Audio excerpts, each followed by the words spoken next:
Welcome back. In addition to the standard non-farm payroll federal unemployment rates that are reported every month, we also have state unemployment levels that are also reported. We're going to take a look at how these state unemployment records may help us determine the trend of the markets. What we're looking at here is a black line, which represents the S&P 500 going back to 2006. Now, we have the white line in the center, which represents the average state unemployment level. The yellow line represents the highest unemployment during that period of time, and the red represents the lowest. So, for example, if we go back to the early days, in fact, the bottom of the market, March 2009, the highest unemployment level was achieved with a 14% level. The lowest was a 4% level. Now, we could talk about which state that actually was, but I really actually don't think it matters. What matters more is the disparity. We're going to actually focus in on exactly that in just a moment, the spread between those two. But notice how the market behaves during these periods of time.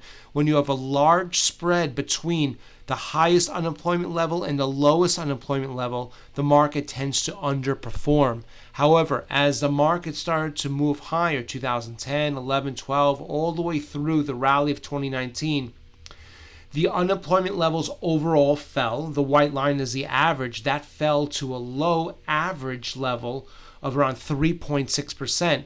The highest state unemployment level was 5.6. The lowest was just around 2.1. Now, of course, 2020, March in particular, we had a huge spike down in stock markets, a huge spike up in unemployment rates, and we saw a massive spread between the lowest and the highest. More recently, we've seen the markets tend to recover, and the average unemployment sits at 3.2%, which is around the level we saw prior to the COVID crash. The lowest unemployment is around 1.9%. The highest around 5.4. Take a look at the following histograms, which show us the frequency of unemployments at any given bracket. So, for example, present day, we have one state with an unemployment level between 1.75 and 2%. We have 4 states that have an unemployment level of between 2 and 2.25. The vast majority of the states have an unemployment level between 225 to, let's say, around 375. Very few states have an unemployment level above 4% or 4.25% to be exact. Now, compare this to 2007, December in particular. That was a really shaky period of time just prior to the the 2008 crash, the financial recession. Notice how the histogram bars change. Right now, they're packed rather tightly between 2 to 4%. December 2007, the unemployment rates are much more widely dispersed, with the vast majority of the states reporting unemployment levels between 4 to 6%. Again, present day, and then December 2007. So it's not only that on average the states were reporting higher unemployment levels, they're also much more spread out. There's much more of a disparity. The idea is that during strong economic times, all states will benefit, to varying degrees. But when economies turn south, some states, their economies will fare better than others. Some states will lead the recession lower, depending on the makeup of the recession. There's more of a spread during poor economic periods of time. Now, again, compare present day to July 2019, which was certainly a very strong period of time for the markets.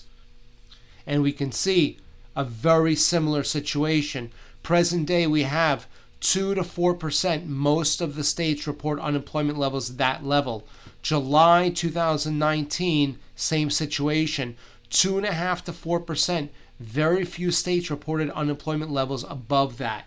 Again, during strong periods of time, we tend to see most of the states with a very similar unemployment level. But when economic conditions turn poorly or fare poorly, then we tend to see a wider spread and, of course, more states reporting higher unemployment levels.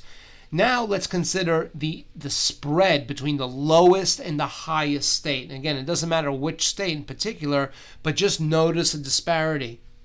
In 2006, the stock market was certainly very strong, and we had a relatively low spread, around 4.5%, which means, let's say the lowest state had an unemployment level of, let's say, 2. The highest would have been at 6.5. 4.5% between the lowest and the highest. When stock markets turned south, that spread widened to around 10.1%. If the lowest unemployment rate was 2, the highest might have been around 12. As markets recovered, the spread between the unemployment rates, and it's a very predictable inverse correlation. As stock markets go up, the spread between the lowest and highest unemployment rates tend to shrink. Of course, the 2020 COVID crash, we saw a huge disparity between the lowest and highest states. That has since recovered. Now, very recently, we were at lows around a 3.4% spread, which are the same levels we saw prior to the 2020 crash. But very recently, last month, we had a 3.6% spread, and then current situation right now, we see right around 3.6, also maybe 3.5%.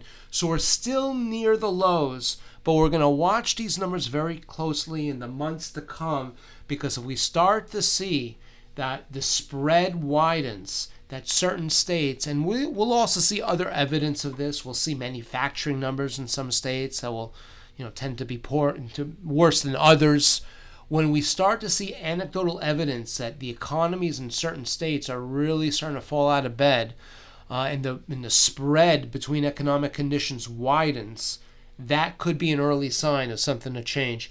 Of course, on the other side of the coin, if we see the spread between the state unemployment levels remain relatively low, that is a good sign for stocks, and the stocks tend to perform very, very well during those periods of time when there's a very little disparity, a very small disparity between the lowest and highest unemployment levels on the state level.